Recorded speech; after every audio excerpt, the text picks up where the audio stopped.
Jean chapitre 16, verset 8. Et quand il sera venu, merci. C'est Jésus qui parle du Saint-Esprit. Amen. Et quand il sera venu, il convaincra le monde du péché, en premier, des justices et des jugements.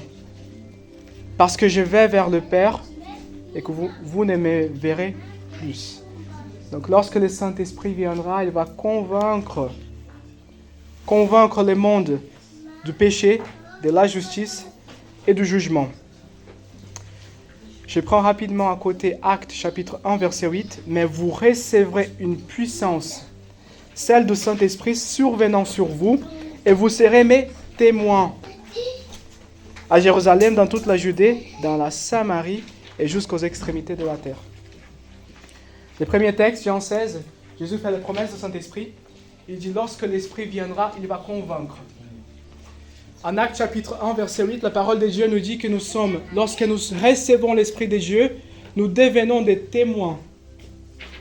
C'est ça que je veux insister en premier ici. Il y a une différence entre convaincre et témoigner. Très souvent, on veut prendre les rôles du Saint-Esprit, on veut convaincre, tout en laissant notre rôle de témoin. Témoigner, c'est différent de convaincre. Dieu ne nous appelle pas à convaincre quelqu'un. Il nous appelle à témoigner. Amen. Ça, c'est une clé que lorsqu'on comprend, lorsqu'on arrive à saisir ça, témoigner de Dieu devient beaucoup plus léger. La Bible dit que personne ne peut venir à Dieu si le Père, si Dieu lui-même ne l'attire pas avant. Et lorsqu'on essaie de faire ce que Dieu seul peut faire, c'est-à-dire attirer quelqu'un vers Dieu, on commence à sortir de ces partenariats avec Dieu. On commence à nier la foi par laquelle on affirme prêcher l'évangile. On commence à essayer de mettre au point des arguments convaincants pour montrer à quelqu'un pourquoi il devrait suivre Dieu. Amen. Vous voyez ça? Ou c'est juste moi qui me met ses poids des fois lorsque je commence à témoigner, ou juste la pensée que je dois témoigner de Christ des fois. Je dis, ah Seigneur, je vois quelqu'un qui n'est pas très bien. Je dois témoigner de toi. Je dois. J'allais prendre l'intervention de Barbara la semaine dernière. Je dois. Et on commence à se mettre dans une position, on commence à se mettre ses poids sur les épaules. Et lorsqu'on arrive envers cette personne, on semble vraiment comme quelqu'un de très bizarre. Même l'expression de notre face, ça ne correspond pas au message qu'on porte. Tellement le stress, tellement lourd, on se trouve. Non. C'est pas comme ça que Dieu nous a appelés. Amen. Dieu seul peut faire ce qu'il peut faire. Il n'avait pas besoin de passer par nous pour prêcher l'évangile. Vous voyez ça? Il n'avait pas besoin.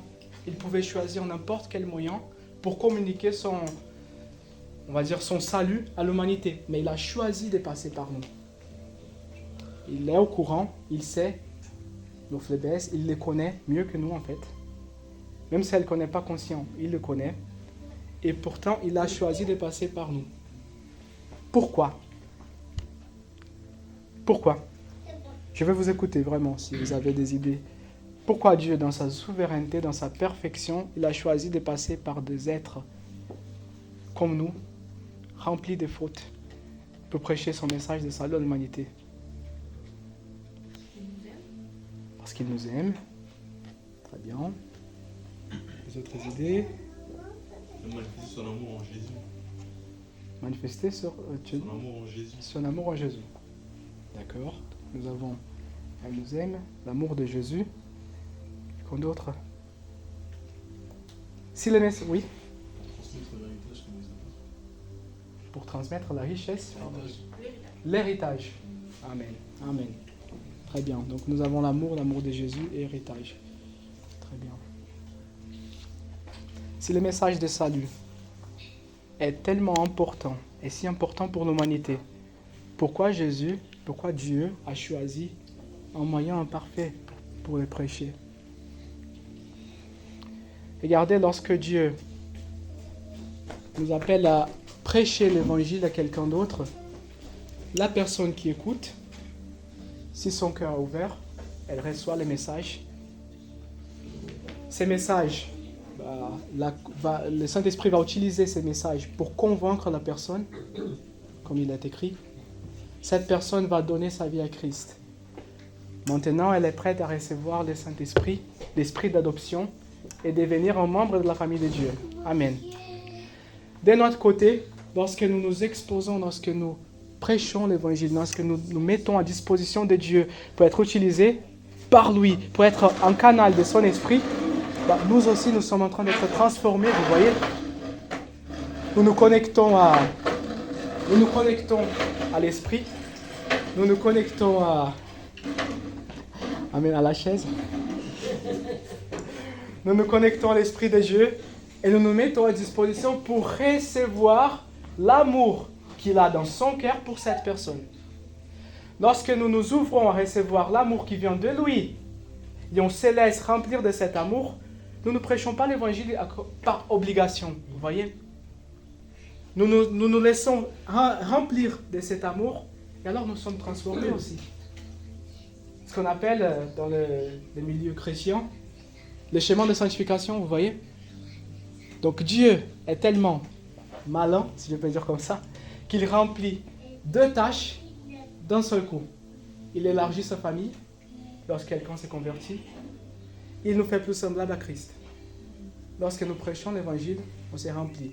On voit, on commence à comprendre plus du royaume de Dieu. On commence à comprendre plus pourquoi Dieu fait les choses comme ça. On se laisse remplir de ses volontés. On laisse à côté les nôtres. J'aimerais plutôt faire ça, Seigneur. J'aimerais plutôt rester chez moi. J'aimerais plutôt regarder un Netflix ce soir. Mais, que ton nom soit sanctifié, que ton royaume vienne. Alors je laisse à côté, je prends ma croix, je fais mourir mes propres volontés et je viens. Et je viens encore. Et c'est en venant qu'on est transformé. Et à chaque fois qu'on prêche, et à chaque fois qu'on témoigne de Christ, on sort de cette expérience plus semblable à lui. Vous voyez? Donc voilà, Dieu a choisi des moyens, ces moyens-là, pour prêcher son évangile, car il veut nous transformer aussi. Celui qui prêche est transformé, celui qui écoute est transformé. Amen. Amen. En même temps, regardez que Jean 16 nous dit, c'est l'Esprit qui convainc.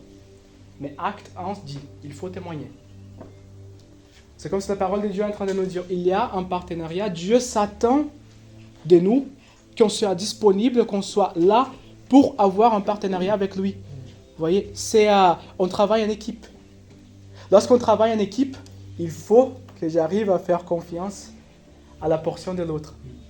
Il faut que j'arrive à faire confiance à ce que l'autre fait. Quand j'étais petit à l'école, j'avoue que j'étais pas... Je me fidais pas trop de mes copains de cours. Chaque fois, oui. Je me fidais pas. Je ne faisais pas confiance au travail de mes copains de cours. On faisait... Voilà. On avait quelque chose à rendre, 3, 4 ensemble.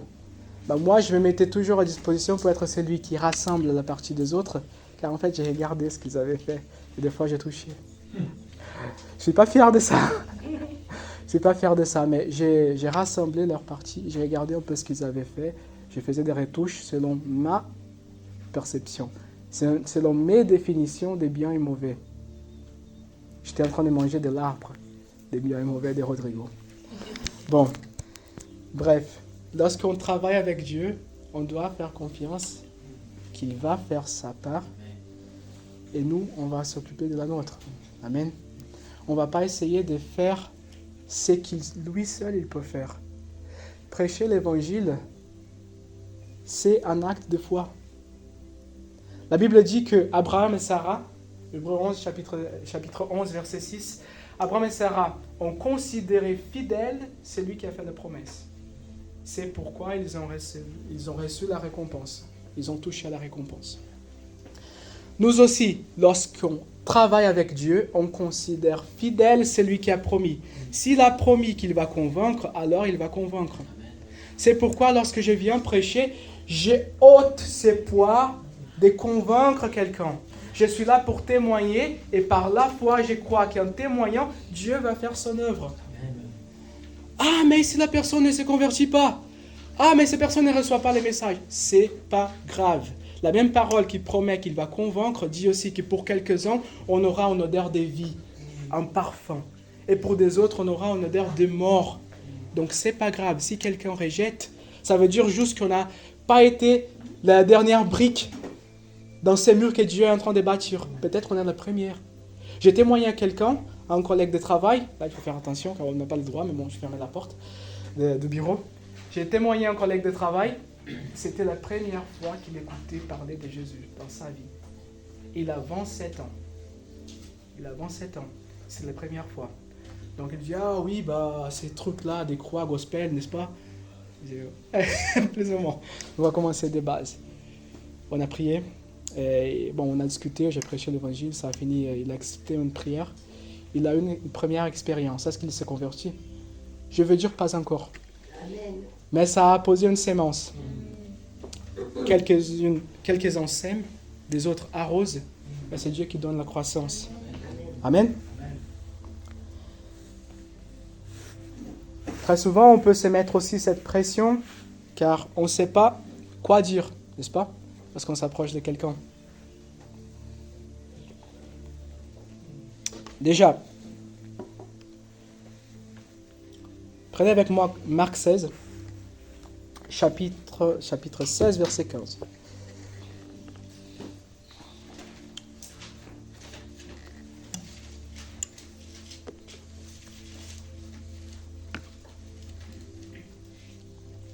Alléluia.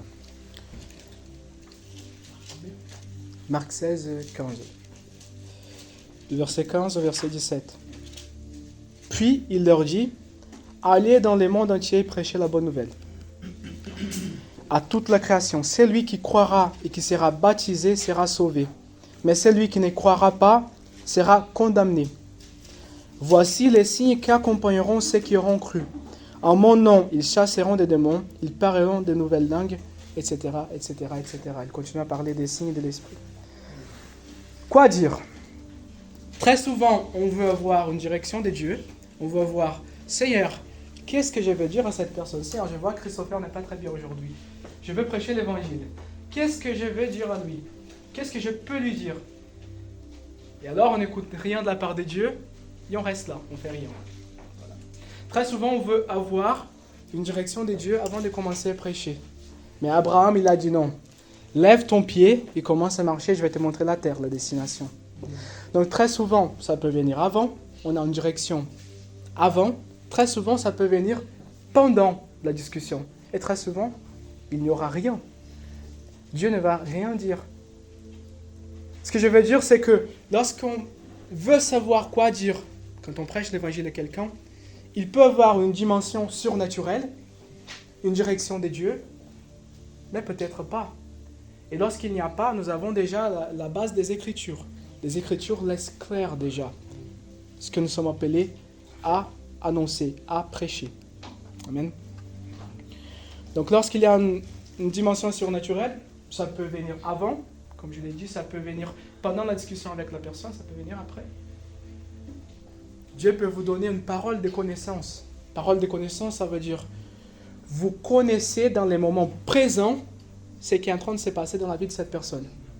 Ah, votre sœur, il y a un problème comme ci, comme ça. À l'école, vous rencontrez des difficultés comme ci, comme ça. Au niveau de la famille, vous avez un frère.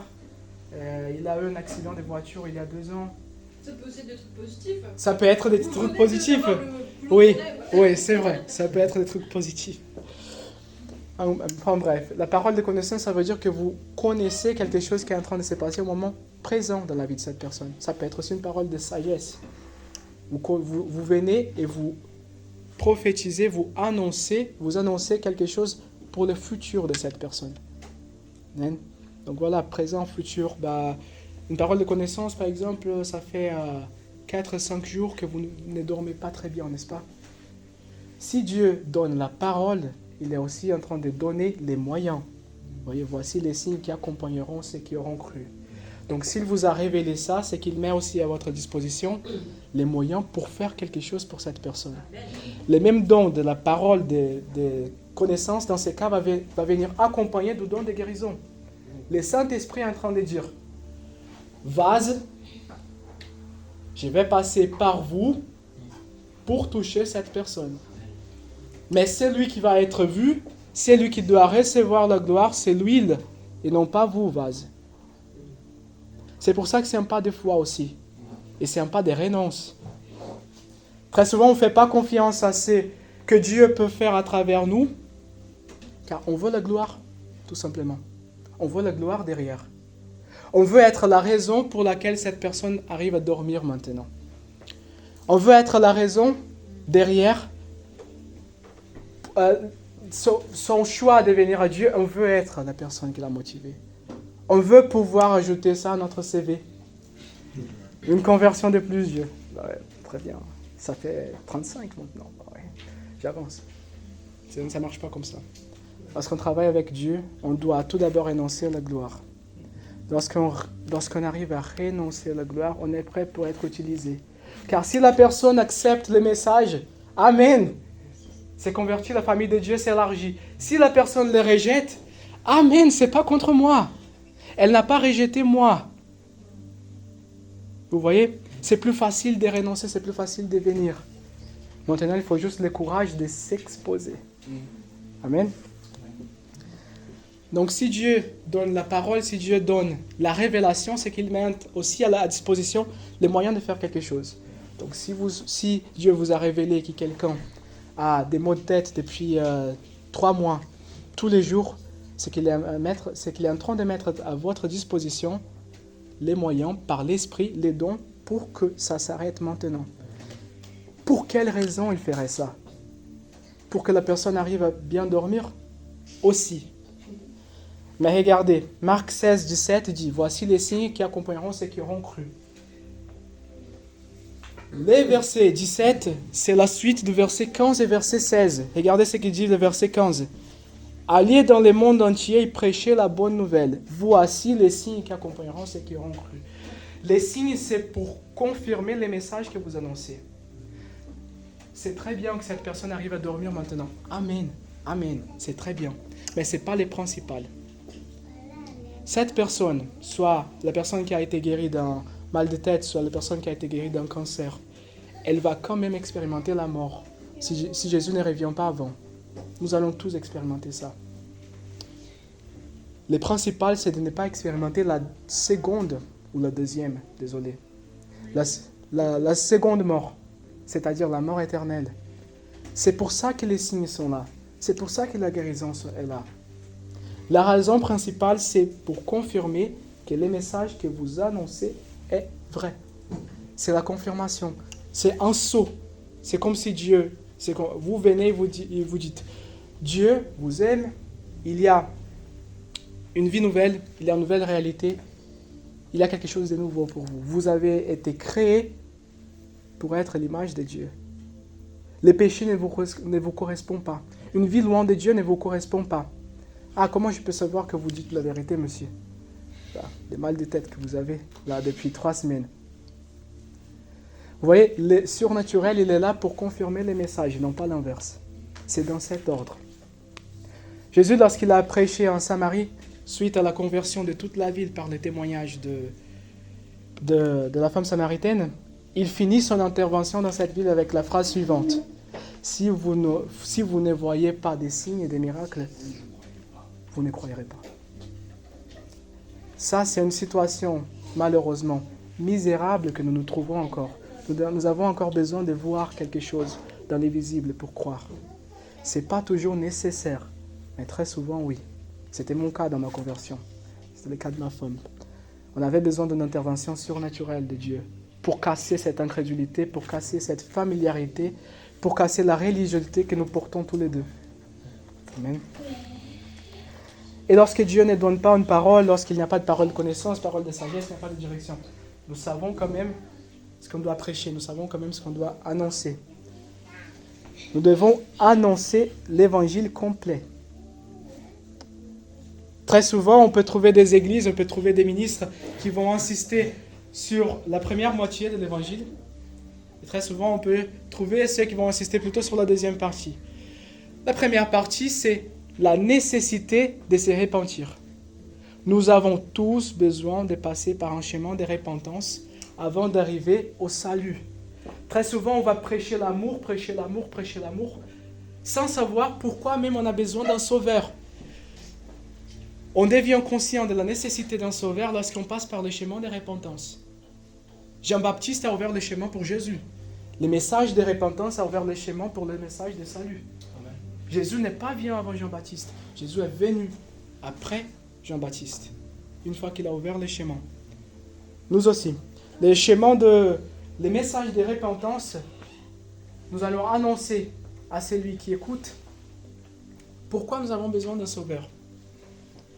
Ce message permet à cette personne de réaliser que ce qu'elle veut, et elle essayait de trouver, elle cherchait loin de Dieu, c'est Dieu le seul chemin. Votre ami qui ne croit pas en Dieu, votre ami athée, qui ne croit pas du tout en Dieu, il veut la même chose que vous.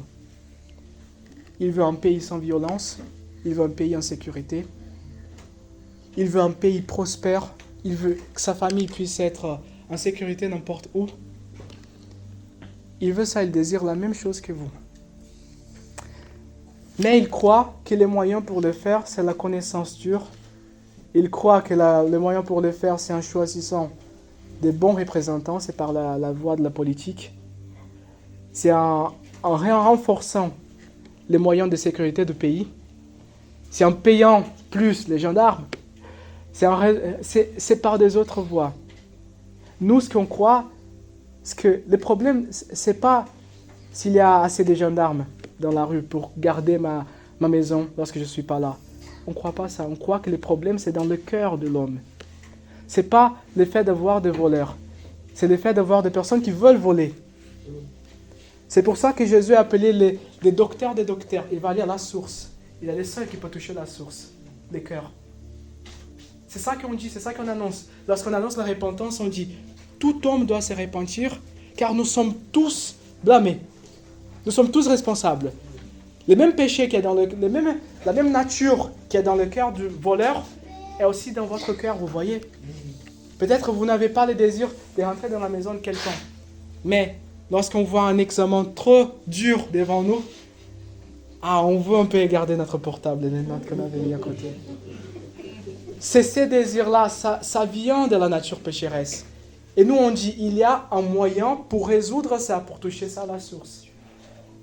C'est pourquoi nous prêchons la repentance avant de prêcher le salut.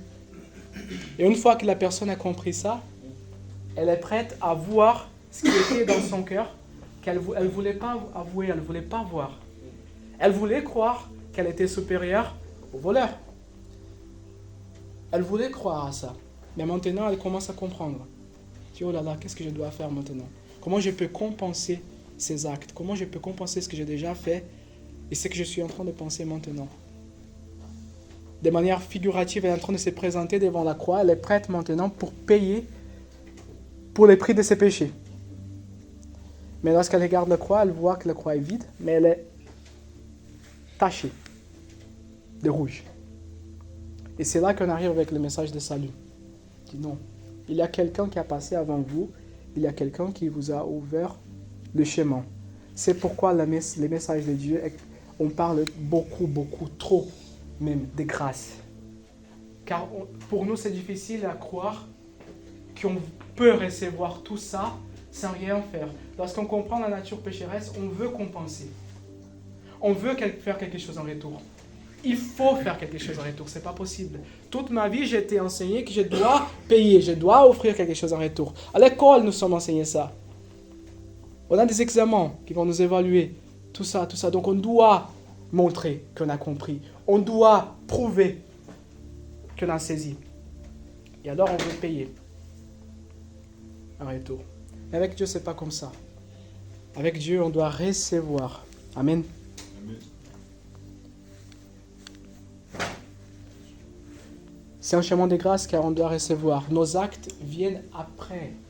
Après la conversion, on va commencer à présenter des actes pour Dieu. Mais non pas pour avoir, mais car nous avons déjà. Amen. Nous avons déjà reçu, nous avons été déjà remplis. Maintenant, nous sommes libres pour présenter nos actes. Le même message qui dit qu'il y a un salut, un moyen de salut pour l'humanité, c'est le même message qui dit que le vrai objectif de l'humanité, c'est d'être l'image de Dieu. Jésus était l'image, le caractère parfait. Hébreux chapitre 1. Il était l'expression exacte du caractère de Dieu. Il était l'image parfaite de Dieu. Et la Bible dit aussi que nous, dans notre chemin de sanctification, Romains chapitre 8, nous sommes transformés à l'image de Jésus, à l'image de notre Messie. Nous sommes façonnés à l'image de Jésus. Il est le seul médiateur entre nous et Dieu. Nous sommes transformés à l'image de Dieu. Vous voyez?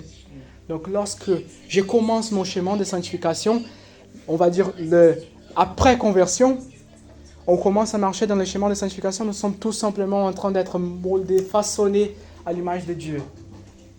Ce qui fait de Rodrigo un homme marié, ce n'est pas la bague que je porte. C'est mon comportement marié. Ce qui fait de quelqu'un un chrétien, ce n'est pas l'alliance qu'il porte. C'est le comportement aligné avec cette alliance. Amen. Donc ce n'est pas simplement rentrer dans la famille, c'est rester dans la famille. Amen. Donc on sait quoi dire. On sait quoi dire. Si on a une direction de Dieu, on a une parole, on sait comment introduire le sujet. Si on n'a pas un message de Dieu, si on n'a pas une direction, c'est pas grave. On a quand même la base des Écritures. D'accord, vous dites ça, mais avec mon groupe d'amis, on a 16, 17, 18 ans. Comment j'arrive avec un message comme ça, un message de repentance, un message de salut? Ils ne parlent pas trop ces langages religieux. Prenez avec moi Galates.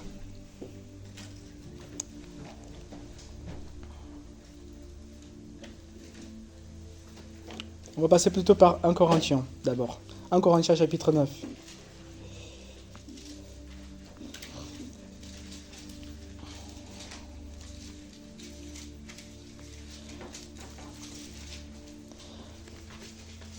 « 1 Corinthiens chapitre 9, verset 19.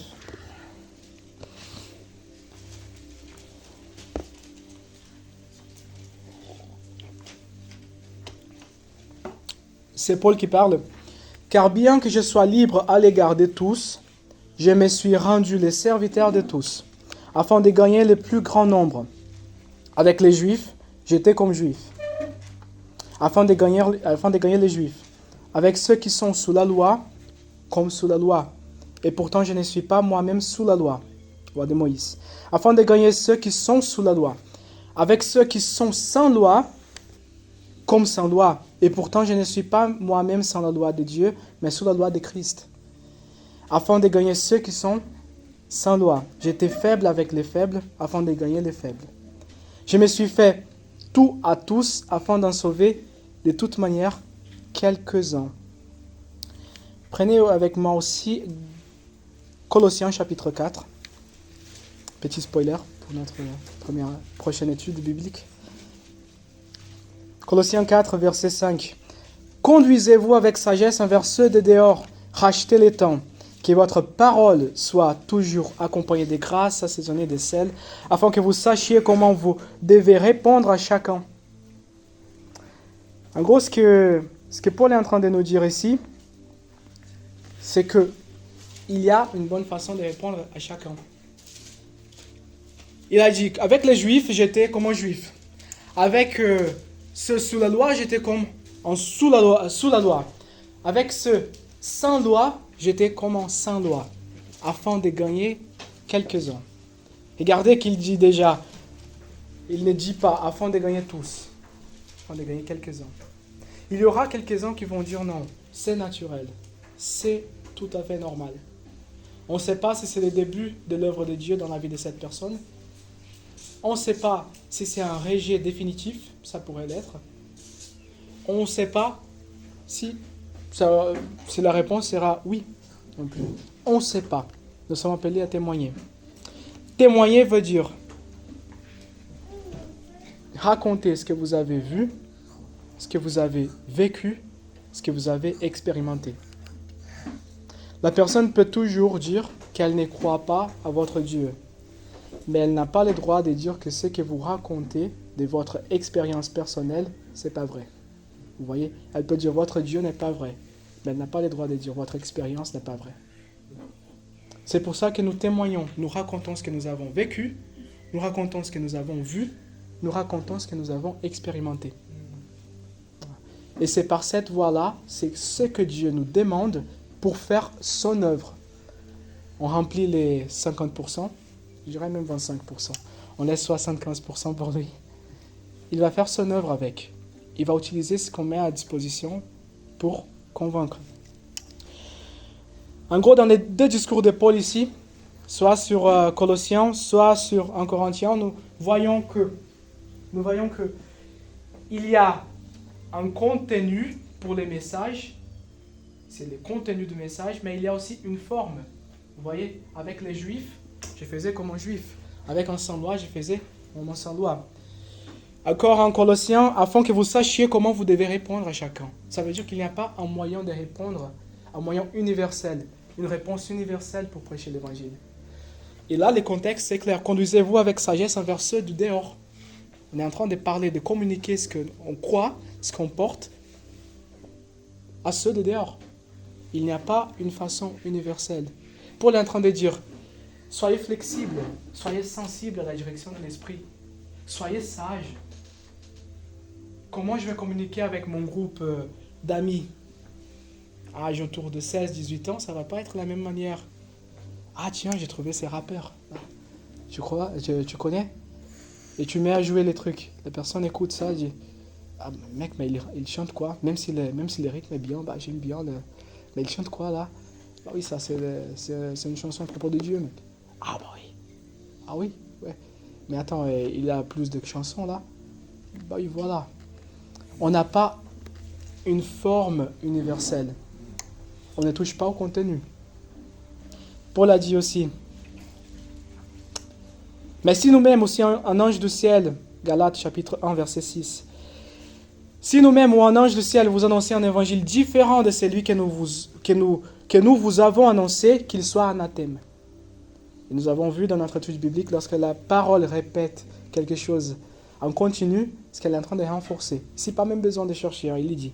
Nous l'avons dit précédemment et je le répète. Si quelqu'un vous annonce un évangile différent de celui que vous avez reçu, qu'il soit anathème, qu'il soit maudit. Donc on ne touche pas au contenu, on touche à la forme.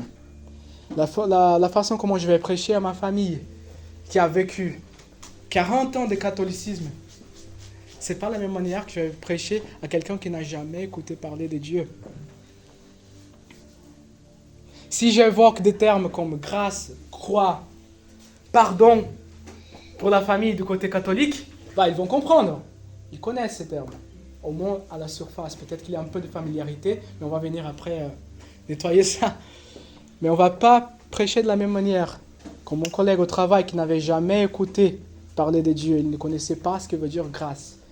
Ah, c'est un style de musique, comme le gospel. Non. Voilà. Je vous laisse quelques textes. Vous pouvez chercher des exemples. Par exemple, Paul en Actes chapitre 17, pour ceux qui veulent voir de quoi étudier pendant la semaine, pour ceux qui ne savent pas trop quoi faire dans son temps d'études bibliques personnelles. Voilà, vous pouvez noter Actes chapitre 17, de verset 16 au verset 41. Nous avons Paul qui prêche l'évangile. Il est tout simplement en train de prêcher l'évangile. Et vous allez voir comment il fait ça. Il est en train de prêcher en public juif. Donc il va prêcher de manière juive. Vous allez voir ça. Il reprend l'histoire d'Israël. Du commencement, du début. Il reprend l'histoire d'Israël. Du début. Il traverse toute l'histoire d'Israël pour raconter comment Jésus a rempli les promesses. Toutes les promesses de l'Ancien Testament. Donc il prêche d'une manière très très juive. Il prend la loi de Moïse. Il prêche sur la base de la loi. Mais aussi un acte, ça c'est plutôt, chapitre 13. Chapitre 13. Paul qui prêche de manière juive. Après, nous avons Paul qui arrive à Athènes. C'est ça en français, non? Athènes. En Grèce, dans l'époque des sages, dans l'époque qu'on cultivait cette pensée, centrée sur l'homme. Déjà, c'est un public gentil. Donc maintenant, on voit en Actes chapitre 16, à partir du verset 16, Actes chapitre 17, à partir du verset 16, Paul qui prêche à un public gentil cette fois-ci. Donc il ne va pas prêcher de la même manière. Au début du chapitre 17, on voit Paul qui débarque en Athènes. Il dit qu'il s'est promené dans les rues, il regardait. Il voyait les statues, il voyait comment les gens parlaient, il voyait comment les gens s'est rassemblés dans les endroits publics. Il envoie un message à Timothée. Il dit, viens, j'ai besoin d'aide. C'est difficile, le travail ici, j'ai besoin d'aide.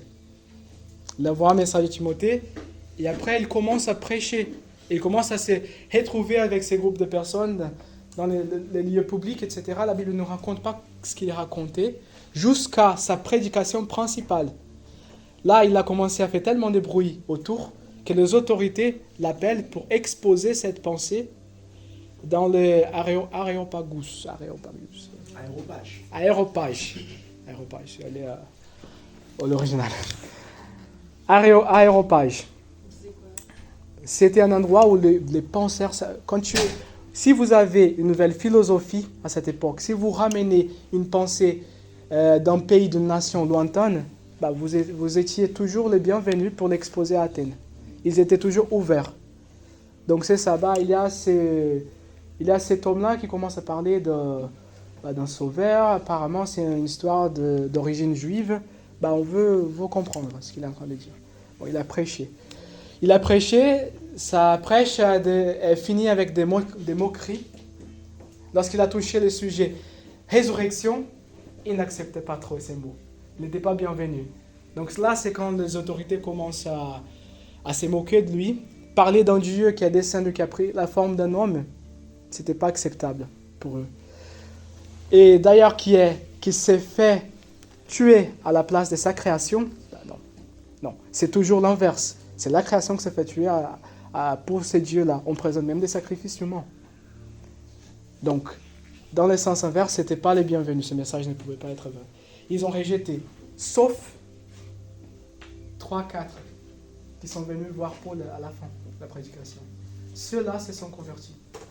Ceux-là ont accepté le message. Donc vous voyez, Paul a prêché pour un public énorme, mais 3-4 se sont convertis. Amen, gloire à Dieu. Amen. C'est tout ce qu'on a besoin. Amen. Donc voilà, on n'a pas la même forme quand on prêche l'évangile. Nous n'avons pas la même forme, ça va changer selon la situation. Mais nous avons le même contenu. Amen. J'aimerais finir avec quelques stratégies pratiques pour nous aider à témoigner de Dieu, soit dans la rue. On va faire une sortie d'évangélisation bientôt. Donc vous avez, pour ceux qui veulent, dans 2 semaines. Nous allons faire une sortie pour ceux qui veulent mettre ça en pratique. Essayez déjà, voir comment ça marche, ces partenariats avec Dieu. Amen. Nous avons l'occasion déjà. Donc la première, je dirais, lorsqu'on prêche l'évangile, on vient avec un message qui est très agressif. Ok? L'évangile en soi-même, c'est un message agressif. Vous êtes en train de dire, il y a un seul chemin.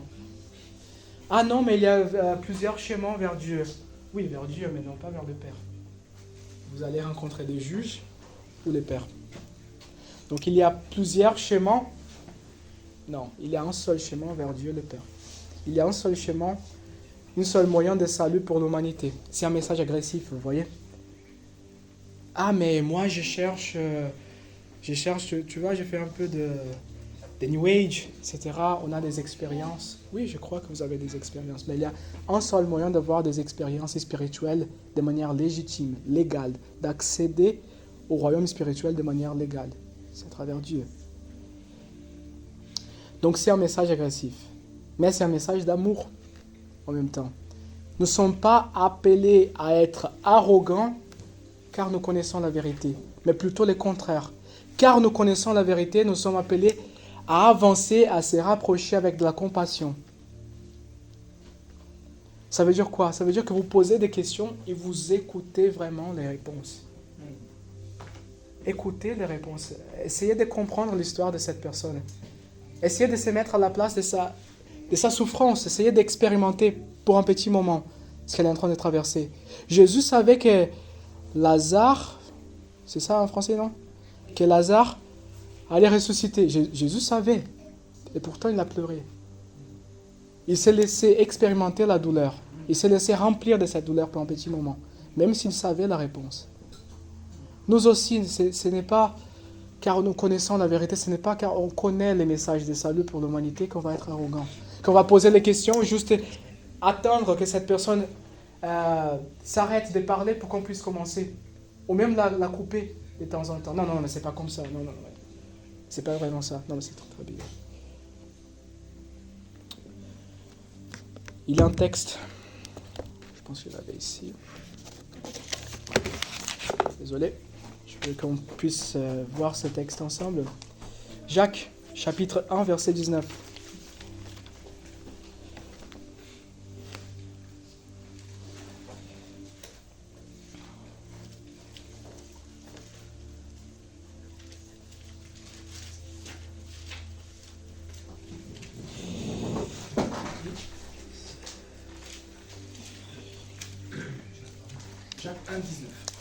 Jacques 1, 19. Sachez-le, mes frères bien-aimés, ainsi que tout homme soit prompt à quoi? À écouter, et lent à parler, et lent à... Et pourtant, lorsqu'on voit les clichés des chrétiens qui prêchent l'évangile dans la rue, on voit dans les sens inverses, non? Prompt à parler, prompt à la colère, et lent à écouter. Nous sommes appelés à faire l'inverse. Car la colère de l'homme n'accomplit pas la justice de Dieu. Lorsqu'on se met en colère en prêchant l'évangile, je vous assure, la justice de Dieu, elle est déjà partie. Elle n'est plus là. Maintenant, c'est la justice de Rodrigo et la justice de Prigma qui essaie d'insister sur quelque chose. Nous avons d'une certaine manière déjà nié ces partenariats avec Dieu. Nous avons déjà nié cette foi de travailler en partenariat avec Dieu.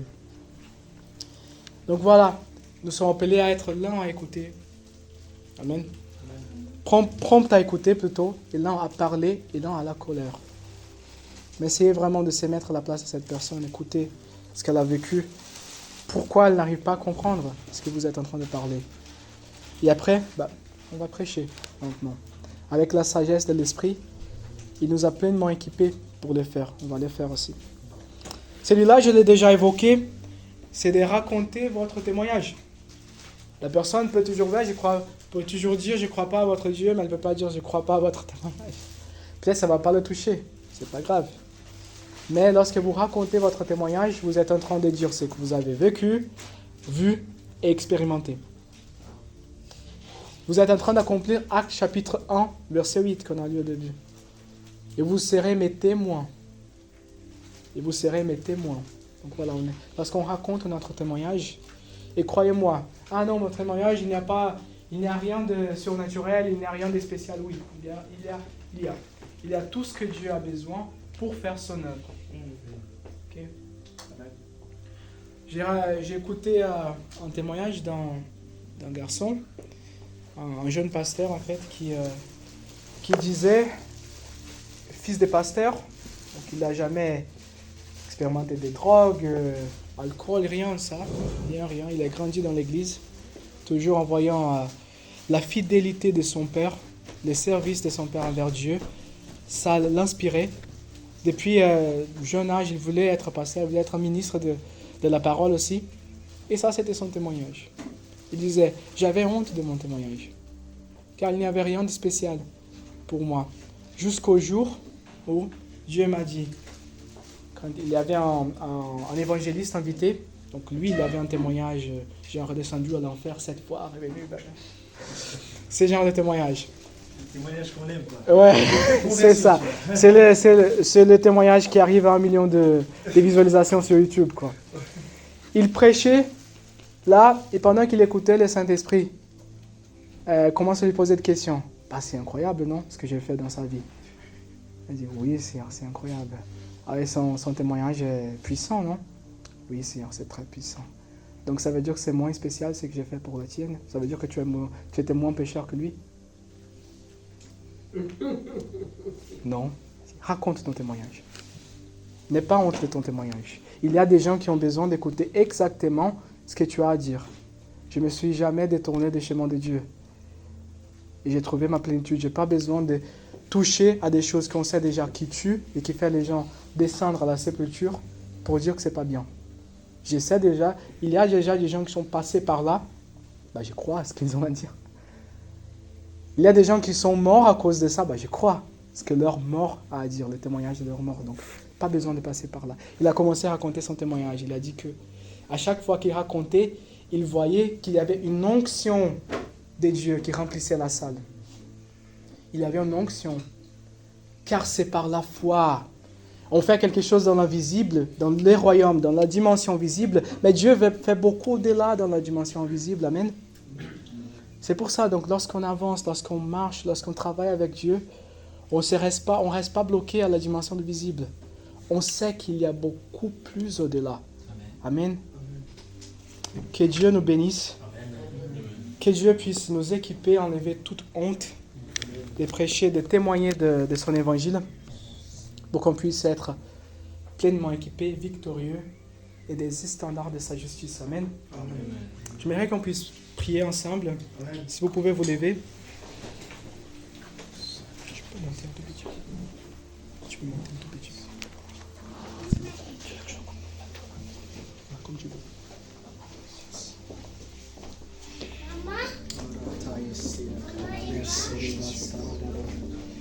Je vous invite à laisser 2 minutes comme ça, prière en langue ou pas, comme vous voulez. Mais réfléchissez à ce que nous avons écouté ce matin. Laisse que ça rentre, laisse que ça s'installe.